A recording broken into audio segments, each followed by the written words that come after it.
कैसे हैं आप सब। आई होप सब अच्छे होंगे। Welcome back to my channel novel corner Anjum. प्यार है या सज़ा। जो स्टोरी मैंने कल छोड़ी थी वहीं से आगे स्टार्ट करने से पहले आपसे रिक्वेस्ट करती हूँ कि मेरे चैनल को लाइक शेयर सब्सक्राइब ज़रूर करें ताकि आपको जल्दी से नोटिफिकेशन नेक्स्ट वीडियो की मिल जाए। तो मैं कहानी स्टार्ट करती हूँ। सरिता चुपचाप किचन में पहुंची। उसे पता था इस टाइम आभा दीदी और रजनी भाभी किचन में ही मिलेंगी। चुपके चुपके दबे पांव जाकर पीछे से उसने आभा दीदी की आंखों पर अपने हाथ रख दिए। रजनी ने देख लिया मगर वह चुप रही। रजनी सब्जी बना रही थी और आभा आटा गूंथ रही थी। आभा बिना कोई असमंजस के बोली, सरू की बच्ची 2 दिन से कहाँ थी यह बता और मेरी आंखों से अपने हाथ हटा ले। ओ सरू दोनों पैर पटक कर बोली, आभा दीदी आप मुझे हमेशा पहचान लेती हैं, कभी तो न पहचानने का नाटक ही कर दिया करो। आभा बोली, ये हरकत मेरे साथ बस तू ही करती है, मैं तो नींद में भी बता सकती हूँ कि यह तू ही है। देखो ना रजनी भाभी। रजनी चम्मच चलाते चलाते बिना सरिता की तरफ देखे बोली, भाई ननंद रानी ये आप दोनों बहनों का मामला है, मुझे तो तुम बख्श ही दो। तुम्हारी वजह से यदि सब्जी में नमक ज़्यादा पड़ गया तो दादी माँ की डांट तो मुझे ही सुननी पड़ेगी ना। हाँ यह तो है। वैसे बड़ी मस्त खुशबू आ रही है, क्या बना रही हैं रजनी भाभी। सरिता कढ़ाई में लगभग झांकते हुए बोली, आलू गोभी की सब्जी बन रही है, मटर पनीर बनाना है, दीपू का लंच बॉक्स भी तैयार करना है। रजनी तेजी से काम निपटाते हुए बोली, वैसे मिस्टर छोटू हैं कहाँ, कहीं नज़र नहीं आ रहे हैं। पीछे से आभा बोली, क्यों सरू ये माधुरी नज़र नहीं आती तेरे साथ, कहाँ है वो। और उसकी माँ की तबीयत ठीक नहीं हुई क्या। मुझे पता चला था कि उसकी माँ की तबीयत खराब है।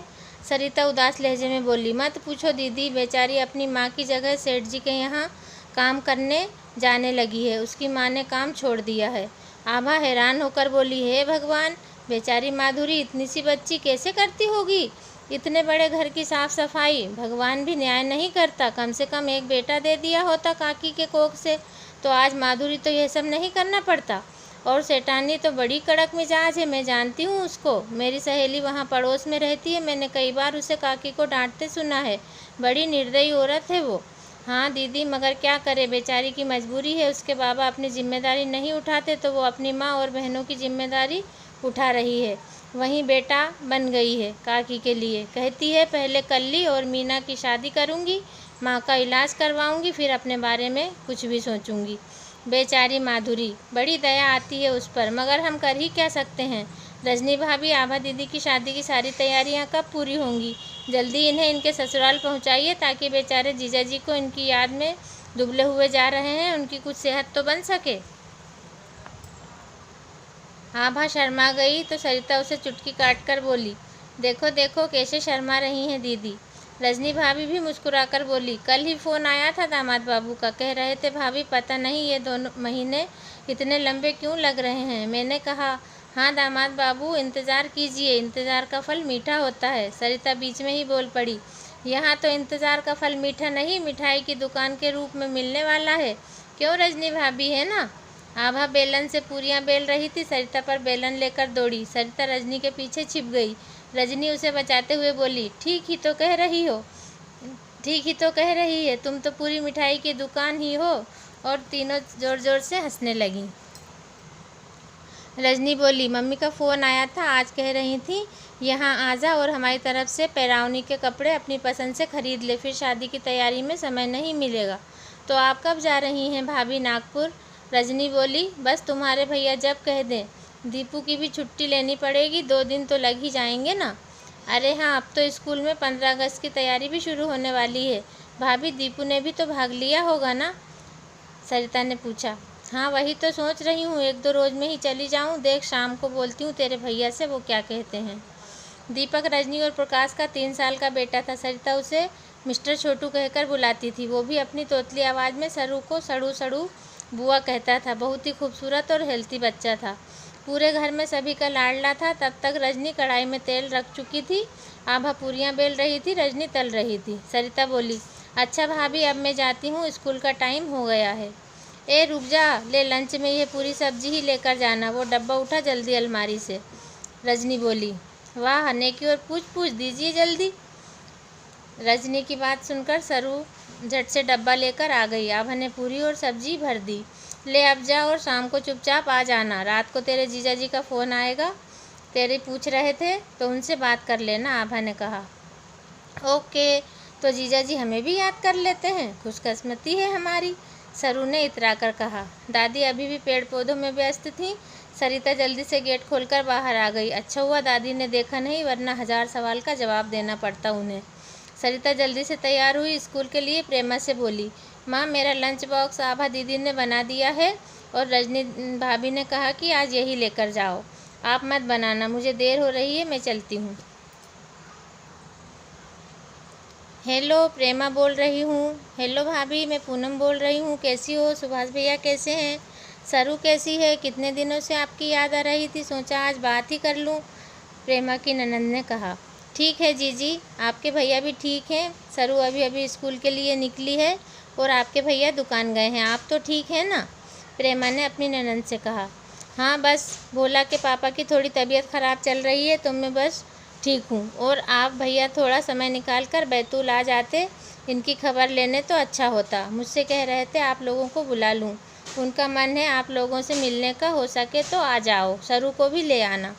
ठीक है जीजी, मैं आपके भैया से कह दूँगी, फिर जैसा भी होगा मैं आपको फ़ोन करके खबर कर दूँगी। प्रेमा को टेंशन हो गई, पता नहीं क्या बात है, यूँ तो कभी जीजी ने ऐसे नहीं बुलाया आज तक। शाम को सुभाष घर आए तो प्रेमा ने पूनम के फ़ोन के बारे में बताया। सुभाष बोले, प्रेमा कई दिन हुए हमें साथ पूनम के घर गए, जब दामाद जी बुला रहे हैं तो उनकी सेहत भी ठीक नहीं है, तो हमें ज़रूर चलना चाहिए, क्या कहती हो? जैसा आप कहें, सरू को भी ले चलेंगे, उसकी बुआ जी उसे भी बुला रही थी। हाँ तो ठीक है, एक काम करते हैं, शनिवार सुबह वाली ट्रेन से चलते हैं और रविवार शाम तक वापस आ जाएंगे, सुभाष ने कहा। ठीक है, आज शुक्रवार है, कल सुबह ही निकलना पड़ेगा। हाँ प्रेमा, मैं सेठ को फ़ोन कर बोल देता हूँ कि कल मैं दुकान नहीं आ पाऊँगा। सरिता अपने कमरे में पढ़ाई कर रही थी, बाहर आई तो सुभाष बोले, सरू तैयारी कर लो, कल सुबह ही हम पूनम बुआ के यहाँ चल रहे हैं बैतूल। अच्छा, मगर यूँ अचानक क्यों बाबा? सरिता ने हैरत से पूछा। सुभाष बोला, बेटा तुम्हारे फूफा की सेहत खराब चल रही है तो हमें याद कर रहे हैं, पूनम बुआ का फ़ोन आया था, इसलिए हमें चलना होगा। ठीक है बाबा, मैं तैयारी करती हूँ। और अरे सरू बेटे, तुम्हारी माँ को बुलाना तो ज़रा, सुभाष ने कहा। ठीक है बाबा। सरिता प्रेमा को बुलाने पीछे रसोई में गई। प्रेमा काम निपटाकर बाहर ही आ रही थी।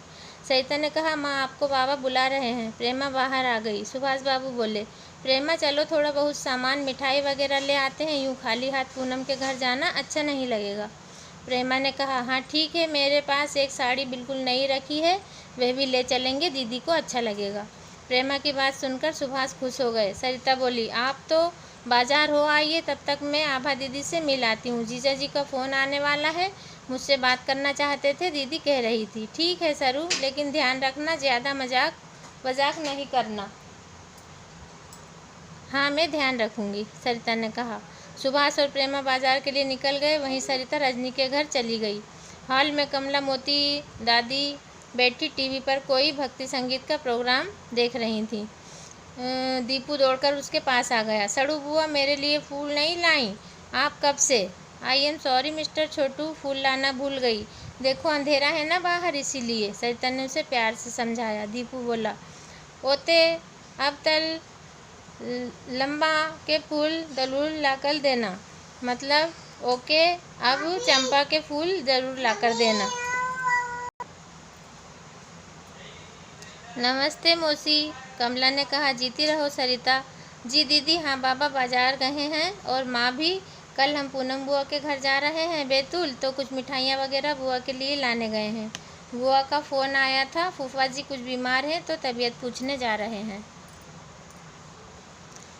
दादी बोली, अच्छा अच्छा, वहीं हो आओ, फिर मिल लेंगे, पूनम बेटी के हालचाल भी पता चल जाएंगे ना, सरू ने कहा। हाँ दादी ठीक है। सरू जल्दी से अंदर आ। अंदर वाले कमरे से रजनी भाभी बुला रही थी। उन्होंने उसे दीपू से बात करते देख लिया था। सरिता बोली, आई भाभी, दादी अभी आती हूँ। सरिता रजनी के कमरे में पहुँची। आभा दीदी भी वहीं थी। टीवी पर रजनी भाभी का फेवरेट रियलिटी शो आ रहा था। आभा दीदी फ़ोन पर लगी हुई थी। सरिता को देखकर मोबाइल सरिता की ओर बढ़ा दिया। ले तेरे जीजाजी से बात कर, तुझे याद कर रहे हैं, सरिता ने फ़ोन लेकर कहा। हेलो, गुड मॉर्निंग जीजू। कहिए कैसे याद किया हमें? उधर से प्रदीप की आवाज़ आई। हेलो जी साली जी, आपको हम भूले नहीं हैं। भूले ही कहाँ हैं जो याद करेंगे। ऐसा ना कहिए जीजू, वरना आबादी नाराज़ हो जाएगी। अब तो आपकी यादों में सिर्फ और सिर्फ आबादी होनी चाहिए, है ना। तो फ्रेंड्स 10 मिनट हो चुके हैं। अब आगे की कहानी मैं कल सुनाऊंगी। तो प्लीज़ लाइक शेयर सब्सक्राइब करें और मुझे सपोर्ट करें, ताकि मैं पूरी नावल आपको अच्छी तरीके से सुना पाऊँ। और सब्सक्राइब शेयर ज़रूर करें। Thank you.